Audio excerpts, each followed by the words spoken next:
Okay, so now we've got the hardware installed and our electronics all connected up. The last thing I want to do is just a final setup of the guitar. So on an S-style guitar like this, we're going to go through 5 specific areas.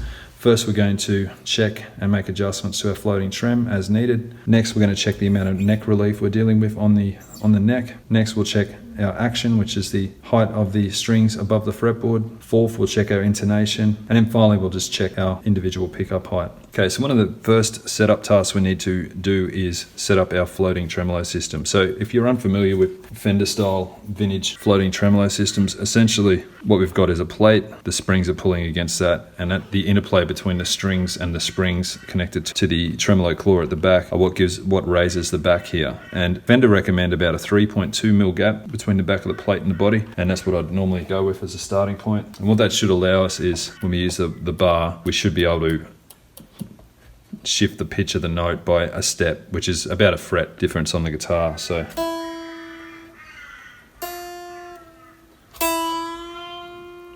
you can hear that's pretty close now, but I'll just remove the arm.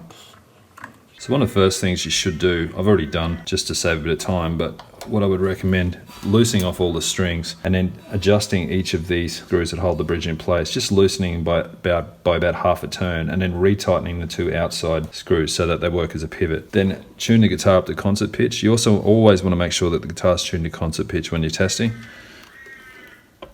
And then remove the back plate and then adjust these 2 screws accordingly. So if I was going to tighten these up, this would exact more pressure over the floating mechanism of the bridge than the strings. If I loosen this right up, the string tension is going to be more of a factor. And so therefore, if the bridge was sitting flat, for instance, we'd want the tension of the strings to take on more, that would then allow the back of that plate to lift. So we would loosen the springs at the back. Now, if this was sitting too high, vice versa. So we would tighten up the springs and that would pull down on this more. Okay, so the next thing we want to do is check the amount of neck relief we've got.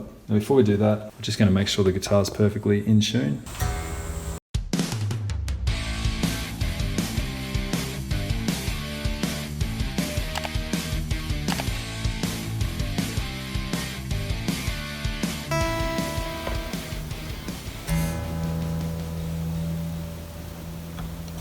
Okay, so there's a couple of ways to adjust or to check first the amount of neck relief you've got. You can use a steel rule like this and just run that between the D and G strings and just get down to eye level and just check if there's enough clearance there toward the middle of the fretboard. You can use feeler gauges to measure that if you're looking for a precise measurement, but I find the more intuitive way to do this is to fret the guitar at the final fret and the first fret and just tap down the string at the 12th fret. There should be some movement there. You can see there's a little bit there. If that string was laying dead flat, we'd want to increase the amount of relief on the neck. If that was too high, we'd want to reduce the amount of relief. So the way to adjust the amount of relief is to adjust the truss rod. Now we've got a metal tensioning bar running through the neck, and if we turn it counterclockwise, we loosen it, and that will allow the tension of the strings to provide more relief to the neck. If we turn it clockwise, we tighten the truss rod, and that flattens out the neck, and that will reduce the relief. So in this case, I'm wanting to increase the amount of relief, just going to turn about 1/8 of a turn. Then I'll recheck.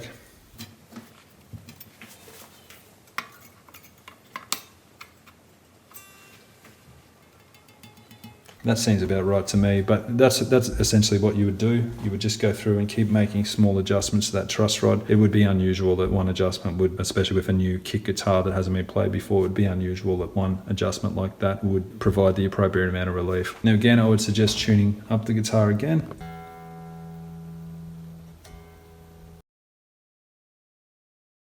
Okay, so action is entirely subjective, but if you're not sure what action you like or you want a starting point, what I'd recommend is about 2.4 mil at the 12th fret on the low E string and about 1.6 mil on the high E side. And the way to measure that is to take a steel rule, or in this case, an action adjustment ruler, and you're sitting that on top of the fret and measuring to the underside of the string. So in this case, our action is a little low, but that's typically what I prefer. If you did want to adjust that, you need to adjust these adjustment screws at the front of each individual saddle. So you will have had a small Allen key provided in your guitar kit, and the way to adjust that is just to insert that.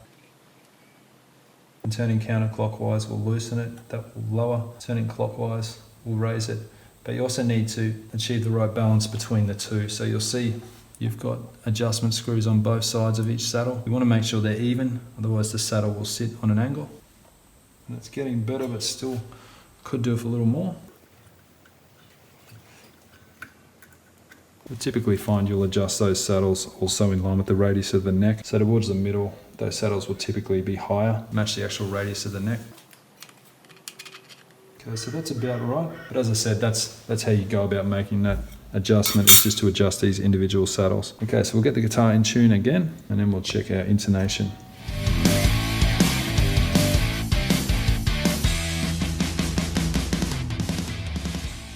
Okay, so our low E is in tune. So then we would want to check that tuning at the 12th fret an octave higher and just make sure that we're also in E, or hitting an E there. If you look on the tuner, we're just a little bit sharp there. So the way to address that is to lengthen the string. So if your intonation's sharp, you need to lengthen the string. If your intonation's flat, you want to reduce the length of the string. If you look at the saddle and the nut as the 2 points of contact for the string, the way to adjust the scale length for that string is to move the saddle back further on the bridge. Turn it clockwise, bringing that saddle further back on the bridge, and that will extend the length of the string.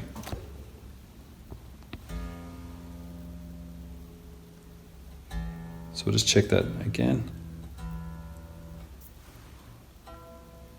You also want to make sure you're hitting with the same attack as you're hitting that open string. So as you can see, we're just a little bit sharp, but we've improved it. So that's how you'd basically do that. You keep tweaking that until your intonation's perfect, and you do that across all 6 strings. Okay, so the final thing I just want to have a quick look at is pickup height. If you're looking for a starting point, what I would suggest is to aim for about 2.4 mil clearance on the bass side and about 2 mil clearance on the treble side. Now the way to check this, you need to be fretting at the last fret, and what you're actually measuring is the distance between the top of the pole piece and the underside of the string. So in this case, I can see that that's going to be way too low. Sorry, the pickup's way too high, the gap's way too low. So what I need to do is just adjust these mounting screws on the side. I'm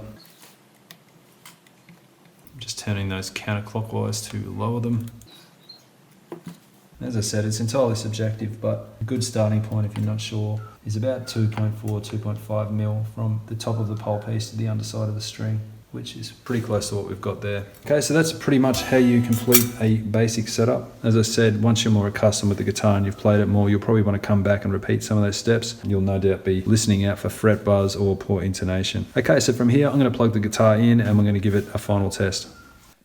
I'm left-handed, unfortunately, so it's a little tricky for me to do a full demonstration of this guitar, but I will just run through the different pickups and the pickup selector settings. So first we're going to start on the bridge pickup.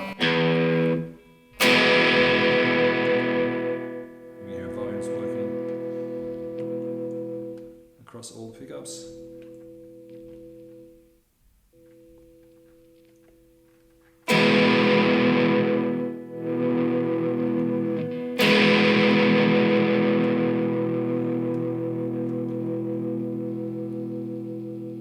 You're at tone rolling away as well.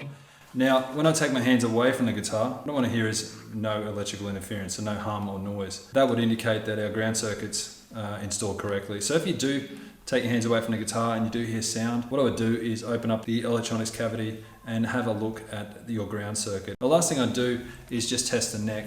So I would run up and down each string at each fret. And what you're listening for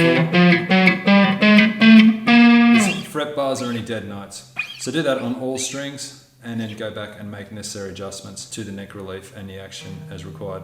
Okay, so from here, that's pretty much the end of the project. I hope you've enjoyed following along and enjoyed building your guitar as much as I have, and thanks for watching.